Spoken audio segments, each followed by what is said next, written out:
আরামবাগ লোকসভা নির্বাচনের দুদিন আগে আরামবাগের পল্লীশ্রী মোড়ে পুলিশ প্রশাসনের নাকা চেকিং। জানা গেছে, শনিবার পল্লীশ্রী আরামবাগ এসডিপিও সুপ্রভাত চক্রবর্তীর নেতৃত্বে এবং কেন্দ্র বাহিনীর উপস্থিতিতে চলে নাকা চেকিং।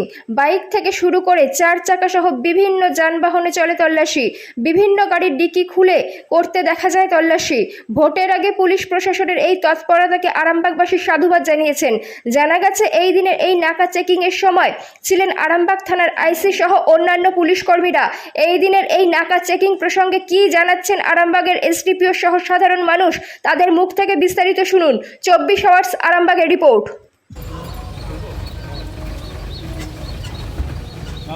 বাবুর ব্যাগটা বর্ধমান স্ট্যান্ড থেকে আসছে না, বর্ধমান স্ট্যান্ড থেকে আসছে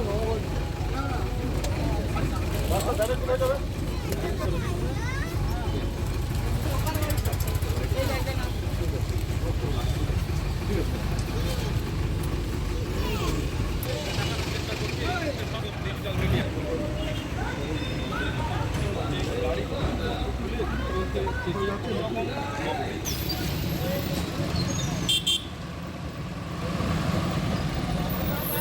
বাসের মধ্যেই উঠে যাচ্ছেন, বাসের মধ্যে একেবারে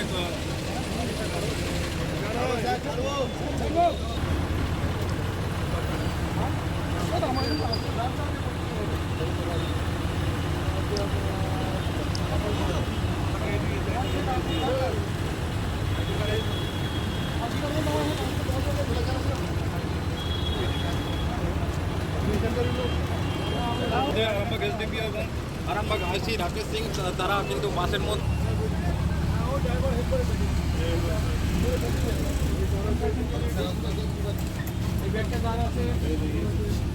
ইলেকশন চলছে এখন সর্বত্র।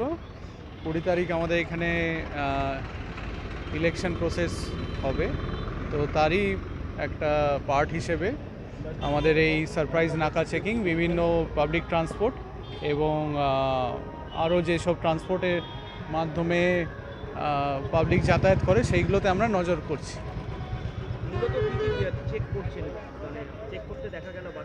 এমনি সাধারণ মানুষদের যে সাথে যে ব্যাগ ট্যাগগুলো আছে, সন্দেহ যেখানে হচ্ছে সেখানগুলো আমরা ওনাদেরকেই বলছি খুলে দেখাতে, তো ওনারাই খুলে দেখাচ্ছেন, সহযোগিতা করছেন।